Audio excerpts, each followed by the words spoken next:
வணக்கம் மக்களே. இன்றைக்கி நம்ம பன்னீர் செய்ய போகிறோங்க. பசும்பால் 2 லிட்டர் எடுத்துக்கணும். நம்ம வீட்டில் போய் கறந்த பாலுங்க. அடுப்பில் தாங்க பன்னீர் செய்ய போகிறோம்.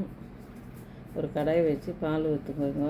பால் ஊற்றிட்டு 2 லெமன் கட் பண்ணிக்கோங்க. கட் பண்ணி நல்லா அந்த சீடு எடுத்துருங்க வடிகட்டி.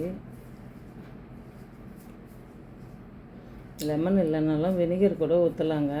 நல்லா பால் கொதிக்கட்டும். நல்லா கொதிக்க வந்த பிறகு அந்த லெமன் எடுத்து ஊற்றிடுங்க. கலரிக்கினே இருங்க, அடி பிடிக்கும். கொஞ்ச நேரம் கலர்னாவே பன்னீர் தனியாக தண்ணி தனியாக வந்துடும். நல்லா கலரி வெள்ளை துணி போட்டுக்கோங்க. இந்த மல்லு துணி மாதிரி இருக்கும், அதை போட்டுங்க வடிகட்டிக்கோங்க. நல்லா வடிகட்டுங்க. இந்த தண்ணி ஃபஸ்ட்டு வெளியே எடுத்துருங்க. வெளியே எடுத்துட்டு சுடுங்க, பார்த்து செய்யுங்க, கை சுடுவோம். பச்சை தண்ணி எடுத்துக்கோங்க. பச்சை தண்ணி எடுத்து 2 வாட்டி அலசிடுங்க. அலசினா அந்த லெமன் வாசனை போயிடுங்க. நல்லா 2 வாட்டி அலசிக்கோங்க.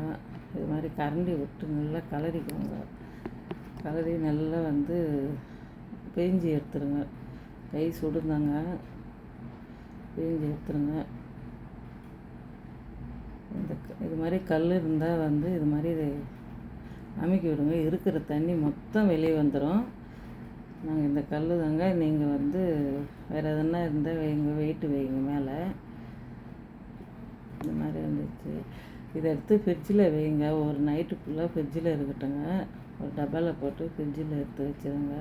பன்னீர் உடம்புக்கு ரொம்ப நல்லதுங்க. ஒரு நைட்டு எடுத்து பாருங்கள், பன்னீர் ரெடி ஆகிடும். சூப்பராக இருக்குது பாருங்கள் பன்னீர். நல்லா பொடி பொடியாக கட் பண்ணிக்கோங்க.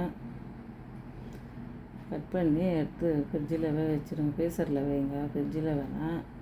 ஃப்ரீசரில் வச்சிக்கின்னு தேவையான போது பன்னீர் கிரேவி ஏதோ நம்மளுக்கு பிடிச்சது ஏதோ செஞ்சு சாப்பிட்டுடலாங்க.